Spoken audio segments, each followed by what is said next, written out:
Hello sir. Hello Sreeja. Sir, నా మొదటి ప్రశ్న. మన దేశాల్లో ఎన్నికైన ఎంపీలు, ఎమ్మెల్యేలు వారి వ్యక్తిగత ప్రయోజనాల కోసం లేదా పదవుల కోసం వారి విన్నింగ్ పార్టీని వదిలేసి వేరే పార్టీ చేరకుండా అడ్డుకోవడానికి మనకి యాంటీ డిఫెక్షన్ లా ఉంది. అదే 2/3 మెజారిటీ తోటి సభ్యులు మారినప్పుడు ఇది అప్లై అవ్వదు. మనం ఇది టీఎంసీ టు బీజేపీ చూసాము, నిన్న శివసేన గురించి చూసాము, రాఘవ్ చెడ్డా కేసులో కూడా ఇదే అయింది. ఇది అడ్డు పెట్టుకొని అందరూ మారినప్పుడు సామాన్యులు రాజకీయాల గురించి అసలు ఏమనుకుంటారు? మంచి ప్రశ్న శ్రీజ. ఇది కొత్తది కాదు. ఒక 60 ఏళ్ల నుంచి మనకి 1960ల దశకం నుంచి ఇలా పార్టీల మాట అలవాటైంది. దానికి అసలు గాయారాం అన్న పదజాలం వచ్చింది 1967లో. హర్యానాలో గాయాలాల్ అని చెప్పిన ఒక ఎమ్మెల్యే, ఇండిపెండెంట్ ఎమ్మెల్యే, ఆ రోజుల్లో స్వతంత్రంగా కూడా గెలిచేవాళ్ళు. ఇప్పుడు అసలు సాధ్యం కాదు. దాదాపుగా ఏదో పార్టీ అంట లేకపోతే పెద్ద పార్టీ అంట లేకపోతే గెలవడం సాధ్యం కాదు. ఇండిపెండెంట్ గెలిచినప్పుడు ఎమ్మెల్యే ఒక్క రోజులో 3 సార్లు పార్టీ మారాట. అప్పుడు ఉన్న హోంమంత్రి వైబీ చవాన్ గారు, గతంలో మహారాష్ట్ర ముఖ్యమంత్రి అయినా, ఏమిటో గాయాలాల్ అని చెప్పానట. గయాలాల్ అతని పేరు. ఒకరోజు వెళ్ళాడు, మళ్ళీ మధ్యాహ్నం వచ్చాడు, మళ్ళీ వెళ్ళాడు, ఏమిటిదంతా తమాషా అని చెప్పని ఆయన అన్నట్ట. అప్పటి నుంచి ఇది కొనసాగుతుంది పరం. దీని వెనకాల చాలా కారణాలు ఉన్నాయి. మొట్టమొదటిది, అధికారం అనేది బెల్లంగా ఉంటే బెల్లం చుట్టూ చేమలు మోగుతాయి. మన దేశంలో రాజకీయ అధికారం కోసం మనం పడేంత తపన ప్రపంచంలో ఎక్కడ చూడలేం. ఎందుకు కొరగాని పదవులకు కూడా కోట్ల రూపాయలు ఖర్చు పెట్టి పదవి వస్తే చాలనుకునే వాళ్ళు పాపం చాలామంది ఉన్నారు ఈ దేశంలో. రాజకీయం అంతా గందరగోళం అయిపోతుంది. అలాంటి పరిస్థితుల్లో మరి పార్టీని అంటిపెట్టుకోవడం చెప్పినది వాళ్ళకి ముఖ్యంగా అనిపించదు. వాళ్ళ స్వప్రయోజనాలు ముఖ్యంగా అనిపిస్తాయి. అందున అధికారాన్ని సొంత ప్రయోజనానికి వాడుకోవటం మామూలు అయిపోయింది ఈ దేశంలో. ఇతర దేశాల్లో అయితే మీరు ఏ పార్టీలో ఉన్నా కూడా అధికారాన్ని సొంతంగా ఉపయోగించుకోలేరు. చట్టం కఠినంగా పనిచేస్తుందన్న నమ్మకం అన్నది. మనకు అట్లా లేదు. కొన్ని సందర్భాల్లో పార్టీ కొందరు వ్యక్తుల సొంత ఆస్తిగా చలామణి అవుతుంది.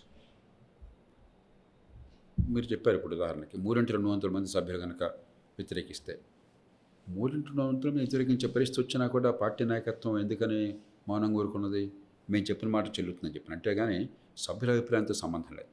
బ్రిటన్లో చూడండి, ప్రస్తుతం ప్రధానమంత్రి పదవి మారుతోంది. గత 10 ఏళ్లలో 6వసారి ప్రధానమంత్రి పదవి మారుతోంది. కీర్ స్టామర్ మన ఎన్నికల్లో 2024లో గట్టిగా పెద్ద మెజారిటీతో గెలిచాడు. ఏ కారణం ఉన్నా కానీ దేశంలో ఉన్న సమస్యల పరిష్కారం కోసం ఆయన చేస్తున్న కృషి చాలదన్న భావం ఎంపీల్లో వ్యాపించింది. దాంతో ఆండ్రూ బర్న్హామ్ అని బహుశా కాబోయే ప్రధానమంత్రి ఆయన, నిన్ననే 3 రోజుల క్రితం ఎంపీ అయినాడు ఆయన.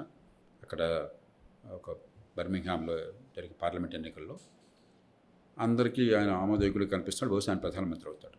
కీర్ స్టామర్ రాజీనామా ప్రకటించాల్సి వస్తుంది. అంటే ఏమిటి? ఆయనకు అధికారం ఉన్నా కూడా ఎంపీల్లో ఎక్కువ మంది ఈయన నాయకత్వం వల్ల మనకు ఫలితం లేదన్న భావం కలగగానే ఆయన పక్కన వెళ్ళిపోవాల్సిందే, మార్గం లేదు. మన దేశంలో అట్లా కాదు. అధికారంలో ఉన్న వాడు పార్టీలో కానీ ప్రభుత్వంలో కానీ వాడికి వ్యతిరేకంగా ఒక్క మాట అంటే వాడి సంకలనం మీద నిలబట్టాల్సిందే. వాడికి బతుకుతెరువు లేదు. అలా చేసినప్పుడు ఏమవుతుంది?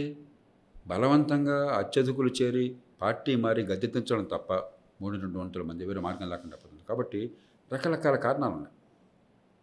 అంటే అపరిపక్వమైన ప్రజాస్వామ్యంలో అధికారమే లక్ష్యంగా, అధికారం పరమావధిగా ఉన్న దేశంలో ఈ అపశృతులు దొరుకుతూ ఉంటాయి. ఇది మారాలంటే ఒక పక్కనేమో ఈ సభ్యుల స్వతంత్రాన్ని కాపాడాలి. వాళ్ళు మన తరపున ఎన్నికయ్యారు, ఎమ్మెల్యేలు కానీ ఎంపీలు కానీ.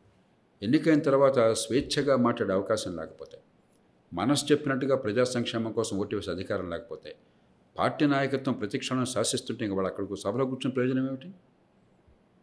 కాబట్టి వాళ్ళ స్వేచ్ఛ ఉండాలి. రెండోది, రాజకీయంలో కొన్ని ప్రమాణాలు పాటించాలి. సొంత లాభం కోసం, అక్రమార్జన కోసం, అధికారాన్ని అందుకోవటం కోసం రోజు ఇష్టం వచ్చిన పరిగెట్టే మార్పు ఉండకూడదు. మనకు అలాంటి చట్టాలు చేయాలి. ఎన్నికల వ్యవస్థ ఏమో డబ్బులతో అధికారంలోకి వచ్చే వ్యవస్థ నిర్మాణం జరిగింది. సమర్థులు, నిజాయితీపరులు కాకుండా ఎవరు డబ్బు ఖర్చు పెడతారో, ఎవరో పద్ధతులను ప్రవేశపెడతారో వాళ్ళు ఎన్నికల్లో గెలవడం కోసం వాడే పద్ధతులు వేరు, మంచి పరిపాలన కావాల్సిన పద్ధతులు వేరు. గెలవడానికి ఈ రకమైన పద్ధతి కాదు, మంచి పరిపాలన ఈ రకమైన పద్ధతి కాదు. ఈ రెండుకి సాపత్యం లేదు. ఆ నేపథ్యంలో జనం నలిగిపోతున్నారు. చేత మొదటిది, సరైనటువంటి రాజకీయ సంస్థ నిర్మాణం చేయటం ఎట్లా. రెండోది, ఈ పార్టీ ఫిరాయింపు నిషేధం అన్నదాన్ని ఇష్టం వచ్చినట్టుగా అడ్డగోలుగా వాడే ప్రయత్నం కాకుండా నిజంగా అవసరమైనప్పుడు ఎప్పుడు అలా వాడాలి. అంటే ప్రభుత్వం మనుగడ ప్రశ్నార్థంగా ఉన్నప్పుడు, ఉదాహరణకి కాన్ఫిడెన్స్ నో కాన్ఫిడెన్స్ ఓషన్, అంటే సభలో ప్రభుత్వం మెజారిటీ కోసం విశ్వాస తీర్మానం వచ్చింది, అక్కడ విధిగా వేయాలని చెప్పచ్చు, బడ్జెట్లో విధిగా వేయాలని చెప్పచ్చు. మిగతా విషయాల్లో సభ్యులు స్వేచ్ఛగా చేయమనండి. అలా కాకపోతే ఇక పార్లమెంట్లో అసెంబ్లీలో చర్చలన్నీ నిరర్థకమైపోతాయి. ఎన్నికైన తర్వాత వాళ్ళు ఏం చెప్తే చేయడం బానిసలు అయిపోతారు. అంచేత కొంచెం లోతైన చర్చ, ఈ ప్రజాస్వామ్యాన్ని బాగు చేసే చర్చ కావాలి. కానీ పార్టీలని మతంగా భావించడము తప్పే. మతం మార్పిడే ఎవరి ఇష్టం వాళ్ళది, ఇక పార్టీ మార్పిడే ఉంది. అలాగని అధికారం కోసం ఇష్టం వచ్చినట్టు చేసే పద్ధతి తప్పే. ఈ రెంటిని మనం సమర్థించకూడదు. అటు సభ్యుల స్వేచ్ఛను కాపాడుతూ, ప్రజాస్వామ్యాన్ని కాపాడుతూ, ప్రజాహితాన్ని కాపాడుతూ కొన్ని ప్రమాణాలను పాటించే రీతిలో ఎన్నికల్లో కానీ లేకపోతే పార్టీ ఫైనాన్షియల్ కానీ మార్పులు తీసుకురావాలి. అవును సార్. మరి ఇలా పార్టీ మారిపోయినప్పుడు మారిపోయిన వాళ్ళందరినీ కూడా వారిని రాజీనామా చేయాలను లేదా తర్వాయి పోటీలో అవకాశం ఇవ్వకుండా చేయాలని అందరూ అలా మాట్లాడుతూ ఉంటారు. దీని మీద మీ అభిప్రాయం ఏంటి సార్? తర్వాత పోటీలో అవకాశం లేకుండా చేయడం కరెక్ట్ కాదు. ఎందుకంటే తుది నిర్ణయం ఎవరిది? ప్రజలది. ఒక మనిషి నేరం చేసినట్టు నిర్ధారణ అయితే కొన్ని రకాల నేరాలకి పోటీకి అనర్హులని చెప్పడం వేరు. ఎందుకంటే నేరం చేయడం సమాజానికి ప్రత్యక్షంగా హాని చేశారు. నేరస్తుడే చట్టాలు చేస్తుంటే సమాజం గందరగోళం అవుతుంది. అప్పుడు కూడా కొన్నేళ్ల పాటే మనం పెట్టింది, 6 ఏళ్ళు అట్లా పెట్టారు శిక్షాకాలం, తర్వాత 6 ఏళ్ల పాటు అలా పెట్టాం. పార్టీ మారిన మాత్రం చేత నీకు అసలు రాజకీయ భవిష్యత్తు హక్కు ఎవరికి లేదు. ఆ సభాకాలం ఎన్నికై సభ్యుడిగా ఉన్నట్టయితే ఆ సభాకాలం వరకు మనం కొన్ని పద్ధతులు పాటించవచ్చు.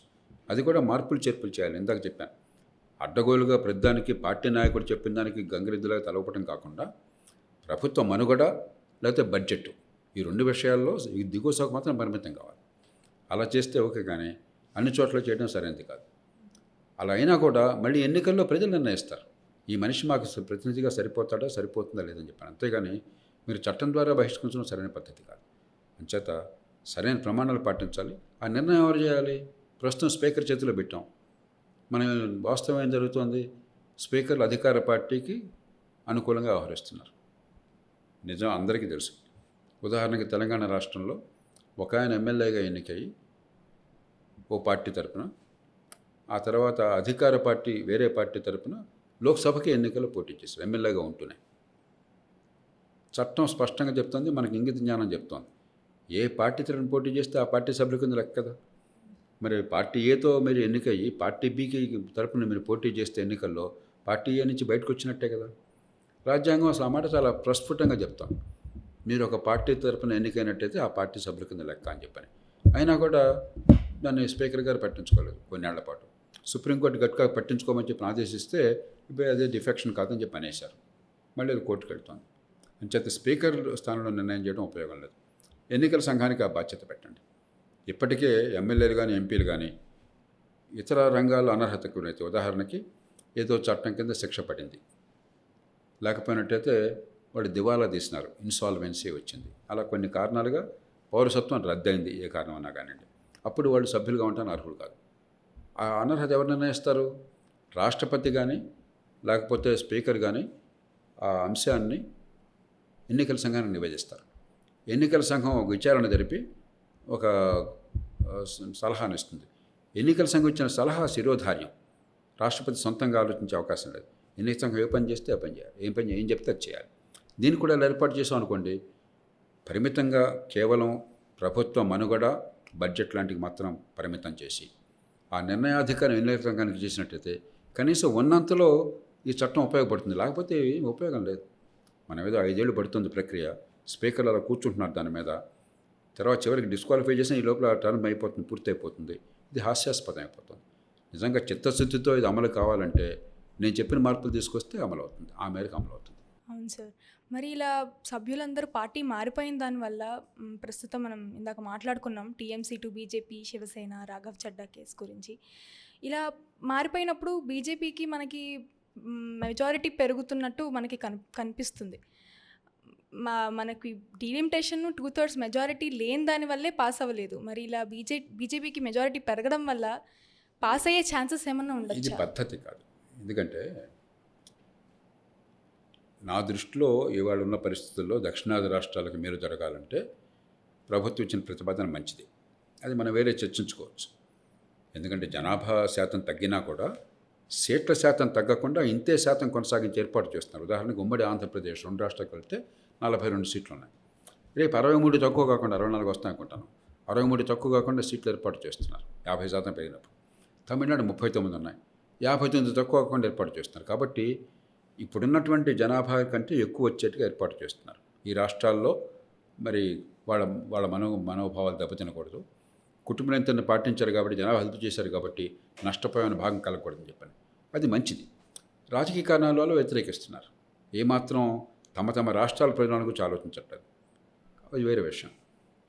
ఆ బిల్లు తేవాలని సంకల్పిస్తే దక్షిణాది రాష్ట్రాలకి, పశ్చిమ బెంగాల్, ఒరిస్సా లాంటి తూర్పు రాష్ట్రాలకి మంచిదే. కానీ మార్గం ఏమిటి? ఎంపీలని పార్టీ ఫిరాయింపులు ప్రోత్సహించడం కాదు. అన్ని పార్టీలతో అరమరికలు లేకుండా కూర్చుని ఈ వివరాలు చెప్పండి. ప్రజలకు అర్థమయ్యేట్టుగా విపులంగా చెప్పండి. దక్షిణాది రాష్ట్రాల్లో, తూర్పు భారతంలో ఉన్న రాష్ట్రాల్లో జనాభా శాతం తగ్గినా కూడా మీకు సీట్లు తగ్గకుండా ఉండాలని చెప్పంటే ఈ ప్రయత్నం అవసరము. దానికోసం ఇది చేస్తున్నామని చెప్పి అర్థమయ్యేట్టు చెప్పండి. అంకెలు అందరికీ అర్థమవుతాయి మీరు అర్థమయ్యేట్టు చెప్తే, విశ్వసనీయతతో. అప్పుడు అన్ని పార్టీలుగా మద్దతును కూడగట్టండి. అంతేగాని పార్టీలను చీల్చో లేకపోతే పార్టీల నుంచి మీరు మీ పార్టీకి ఆకర్షించు చేస్తే తాత్కాలికంగా రాజకీయ లాభం ఉండొచ్చు, కానీ దీర్ఘకాలంగా ఫలితాలు ఇవ్వదు. ఎన్నోసార్లు మెజారిటీ పెద్దగా వచ్చినా కూడా ప్రజలు దాన్ని పెద్ద ఆమోదించాలి. అంచేత ఇది ఏ రకంగానూ సరైన పద్ధతి కాదు. కాబట్టి మేము ఒక బిల్ పాస్ చేయాలి కాబట్టి, రాజ్యాంగ సవరణ కోసం 300 మంది సంఖ్య కావాలి కాబట్టి మేము పని చేస్తున్నాం, తప్పనిసరి అయిపోయింది అన్నది నా దృష్టిలో సరైన వాదన కాదు. సార్, మరి ఒక పార్టీకి వాడికంటూ ఒక ఐడియాలజీస్ ఉంటాయి. సామాన్యుల ఐడియాలజీస్ చూస్తే మనం ఓటు కూడా వేస్తాం. ఇలా రాజకీయ నాయకులు వాళ్ళ పార్టీలా మారిపోతే సామాన్య ప్రజలను మోసం చేసినట్టు కాదా సార్? ఒకటి, పార్టీలకు ఐడియాలజీ చాలా అరుదుగా ఉన్నాయి. ఐడియాలజీ బలంగా ఉన్న పార్టీలు నుంచి పెద్దగా జరగట్లా ఈ పార్టీ ఫిరాయింపులు. అలాగే పార్టీలు అంతర్గత ప్రజాస్వామ్యం ఉంటే పెద్దగా జరగట్లా. అంతర్గత ప్రజాస్వామ్యం లేనప్పుడు, ఐడియాలజీ లేనప్పుడు అప్పుడు ఏమవుతుంది? పివి నరసింహరావు గారు ప్రధానమంత్రిగా ఉండగా ఒక మాట అన్నారు. అప్పుడు కాంగ్రెస్ పార్టీ గురించి మాట్లాడుతూ, Congress party is a party with the promise of power. అధికారాన్ని అందిస్తున్న నమ్మకం ఉంది కాబట్టి మా పార్టీలోకి అందరూ వస్తున్నారు అన్నాడు బహిరంగంగా. ఇప్పుడు ఈవేళ ఆ పార్టీ అధికారులు అందిస్తున్న నమ్మకం పెద్దగా లేదు చాలా చోట్ల. కాబట్టి ఆ పార్టీ నుంచి బయటకు పోతున్నారు. అప్పుడు ఆకర్షించారు అధికారం ఉంటుందని, ఇప్పుడు అధికారం రాదు కాబట్టి దూరంగా వెళ్తున్నారు. ఇవాళ జరుగుతుంది వాస్తవం అది. రెండోది, పార్టీని మనం ఒక దైవత్వంగా భావించక్కర్లేదు. ప్రజలు ఎన్నుకుంటున్నది తమ భావాల గొంతునివ్వటం కోసం. స్థానిక ప్రభుత్వాలు లేనటువంటి వ్యవస్థలో రోజువారీగా అందుబాటులో మనిషిండి పనులు చేయించడం కోసం. డిస్గైజ్డ్ ఎగ్జిక్యూటివ్ అంటే ప్రచ్ఛన్న రాజ్యాధికారం చెలాయించి తమకు కాస్త సంతృప్తి కలిగించడం కోసం. మరి అలాంటప్పుడు ప్రజలు ఈ పార్టీ ఆ పార్టీ అనుకోవట్లేదు. చాలా సందర్భాల్లో పార్టీ ఫిరాయించే ముందు కాస్త స్థానికంగా బలం ఉన్న నాయకులు ప్రజల దగ్గరికి పోతున్నారు. మరి వేరే పార్టీ అధికారంలో ఉంది, మన పార్టీ గెలవలేదు, పార్టీ మారడం మంచిదే కాదంటే ప్రజలు చాలా సందర్భాలు ఏం చెప్తున్నారు తెలుసా? అన్న పార్టీ మారిపో, కనీసం మన పనులు జరుగుతాయి, మళ్ళీ ఎలక్షన్ వస్తే చూసుకుందాం లేప్పుడు, ఇప్పుడు గొడవ ఎందుకు మాకని చెప్పంటున్నారు. ప్రజలు కూడా ఏమిటంటే కొంచెం గడుసరితనం. ఇప్పుడు స్థానిక ఎన్నికలు వచ్చినాయనుకోండి, రాష్ట్రంలో ఏ పార్టీ ఉంటే ఆ పార్టీకి కొంచెం ఎక్కువ ఓటేస్తారు. మందేం పోయింది, తర్వాత అసెంబ్లీ ఎలక్షన్లు కావాలంటే ఓడించవచ్చు. ఇప్పుడు మన పనులు కావాలంటే వాళ్ళు మన పనులు చేసి పెట్టాలంటే వాళ్ళకి ఓటేయటం మంచిదని చెప్పని. దానికి కారణం ఏమిటి? అధికారంలో ఉన్న పార్టీలు ప్రతిపక్షాలని నిర్లక్ష్యం చేస్తున్నాయి. ఒకప్పుడు ఇట్లా ఉండేది కాదు. ఇప్పుడు కాలక్రమేణా ముఖ్యంగా రాష్ట్రాల్లో, జాతీయ స్థాయిలో పెద్దగా తేడా కనిపించదు. ప్రభుత్వం పాలన ఉన్నంత రాష్ట్రాల్లోనే. రాష్ట్రాల్లో ఏం భావం కలుగుతుందంటే, మనం అధికార పార్టీకి చెందకపోతే మనకి దగ్గర రోడ్లు కూడా పడవు, మనకేమీ పథకాలు మంజూరు కావు. పూర్వం అయితే ఇప్పుడు కొంచెం బాగుపడింది, కానీ ఈ సంక్షేమ పథకాల్లో మన పేర్లు చేర్చరు. రేషన్ కార్డు ఇవ్వడం అలాగా, లేకపోతే వృద్ధాప్య పెన్షన్ అందుతుందా లేదా, ఇవన్నీ కూడా మరి అధికారంలో ఆ పార్టీ ఉంటే అక్కడ స్థానికంగా ఎమ్మెల్యే ఎమ్మివాడు ఉంటే అక్కడ మీకు జరిగితే లేకపోతే జరగదని ఏర్పాట్లు చేస్తున్నారు. దాంతో ప్రజలు కూడా సరే మందేం పోయింది, ఏ పార్టీ అయితే ఏంటి, ఎలక్షన్ టైంలో చూస్తుంది, అప్పుడు దింపేద్దాం కావాలంటే అని చెప్పి చేస్తున్నారు. దాంట్లో రెండు పక్కల తప్పులు ఉన్నాయి. మనం అందరికీ పరిపాలన సమంగా అందుతుంది, సంక్షేమం సరిగ్గా అందుతుంది. ఏ పార్టీ అధికారంలో ఉన్నా కూడా, ఏ సభ్యుని స్థానికంగా ఎన్నుకున్నా కూడా ప్రభుత్వ పథకాలు, ఉమ్మడి సదుపాయాలు, మౌలిక సదుపాయాలు, అక్కడ ఏ రకమైన కొరత ఉండదని విశ్వాసం కలిగితే అప్పుడు పరిస్థితి వేరుగా ఉంటుంది. అంచేత ఇది ఒక ఏకపక్షంగా చేస్తే కూడా లాభం లేదు. ప్రజలు ఎన్నికైన వాళ్ళు వాళ్ళ గొడవలు వాళ్ళకు ఉన్నాయి. అందుకనే మనం భావించినట్టుగా సామాన్య ప్రజలు అనుకోవట్లా. మధ్యతరగతి వర్గాలేమో పార్టీని మారడం అంటే చాలా భయంకరమైనటువంటి పాపంలాగా భావిస్తున్నారు. సామాన్య ప్రజలు మనకు పని ఏది జరిగితే అక్కడ మంచిది అనుకుంటున్నారు. అంచేత మనం కొంచెం లోతుకి వెళ్ళాలి. ఈ రాజకీయంలో ఉన్న సంక్షోభాన్ని ఎట్లా మార్చాలి, సమర్థులు నిజాయితీ పనులు నెగ్గే ఏర్పాటు ఎట్లా చేయాలి నిజాయితీ అయిన పద్ధతుల్లో, నెగ్గిన తర్వాత మంచి పరిపాలన ఇచ్చేట్టుగా ఏ రకంగా చేయాలి, స్థానిక ప్రభుత్వాన్ని ఎట్లా బలోపేతం చేయాలి, ఏ పార్టీ అధికారంలో ఉన్నా కూడా పని అందరికీ జరిగే ఏర్పాటు ఎట్లా చేయాలి, దీని మీద ఆలోచించామనుకోండి అప్పుడు ప్రజలకు మంచి పరిపాలన వస్తుంది. కానీ మనం అంతా ఆలోచనతో ఎవడు అధికారంలో ఉన్నాడు, వాడి పదవి వచ్చింది, వాడి బతికేంటి, అది తప్ప ప్రజల్ని నిమిత్త మాత్రమే చేశాం. అవును సార్. నా ఆఖరి ప్రశ్న కూడా అదే సార్. ప్రస్తుతం మన రాజకీయాల్లో చర్చల్లో అసలు ప్రజల సమస్యల గురించి ఎక్కువ ప్రాధాన్యత ఉంటుంది కానీ ఏ లీడర్ ఏ పార్టీకి వెళ్తున్నాడు అనే దాని మీద ప్రాధాన్యత మనం ఎక్కువ ఇస్తున్నాం.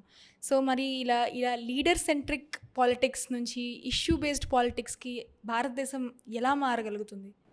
2 ప్రధానమైన మార్పులు కావాలి నా దృష్టిలో. ఒకటి, ఎన్నికల వ్యవస్థ మారాలి. సమాజంలో ఇప్పటికి కూడా నిజాయితీ పరులు, సమర్థులు పార్టీల్లో ఉన్నారు, బయట ఉన్నారు. కానీ నిజాయితీగా ఎన్నికల్లో గెలవడం దాదాపు కష్టమైన పరిస్థితి వచ్చింది. అక్రమంగా, ముఖ్యంగా తెలుగు రాష్ట్రాలు ఉన్నాయి. మనందరికీ తెలుసు కదా, 30-40 కోట్లు ఖర్చు పెట్టకపోతే మీకు ఛాన్సే లేదు ఎమ్మెల్యే దానికని. ఖర్చు పెడితే అవుతారని గ్యారంటీ లేదు, ఖర్చు పెట్టకపోతే అవరని గ్యారంటీ ఉంది. అంత డబ్బు ఖర్చు పెట్టాలా, అక్రమ ఖర్చుదంతా కూడా నల్ల డబ్బు, కాబట్టి సంపాదించాలా. ఆ పద్ధతులు పెడితేనే అధికారంలోకి వస్తారు. కాబట్టి అధికారంలో రావడానికి కావాల్సిన పద్ధతులు వేరు, అధికారం వచ్చాక మంచి పరిపాలన ఇవ్వడానికి కావాల్సినటువంటి పద్ధతులు వేరు. దానికి మధ్య సంఘర్షణ వచ్చింది. ఎన్నిక అవ్వడానికి వచ్చే లక్షణాలు మంచి పాలన ఇవ్వడానికి పనికిరావు. కాబట్టి ఎన్నికయ్యే లక్షణాలు, మంచి పాలన ఇచ్చే లక్షణాలు ఒకటే ఉండేట్టుగా ఎన్నికల వ్యవస్థను మార్చాలి. ఇవాళ ఏమవుతుందంటే కొద్ది ఓట్లతో ఫలితం తారుమారు అవుతుంది. కాబట్టి ఆ ఓట్లు ఆకర్షించాలంటే అందరికీ డబ్బులు పంచాలి. కాబట్టి ఒక వలయంలో కూరుకుపోయినాయి పార్టీలు. ఎన్నికల వ్యవస్థను మార్చాలి. దాంతోపాటు రాజకీయాల్లో అంతర్గత ప్రజాస్వామ్యాన్ని తీసుకురావాలి. మూడోది, మీకు స్థానిక ప్రభుత్వాలను బలోపేతం చేయాలి.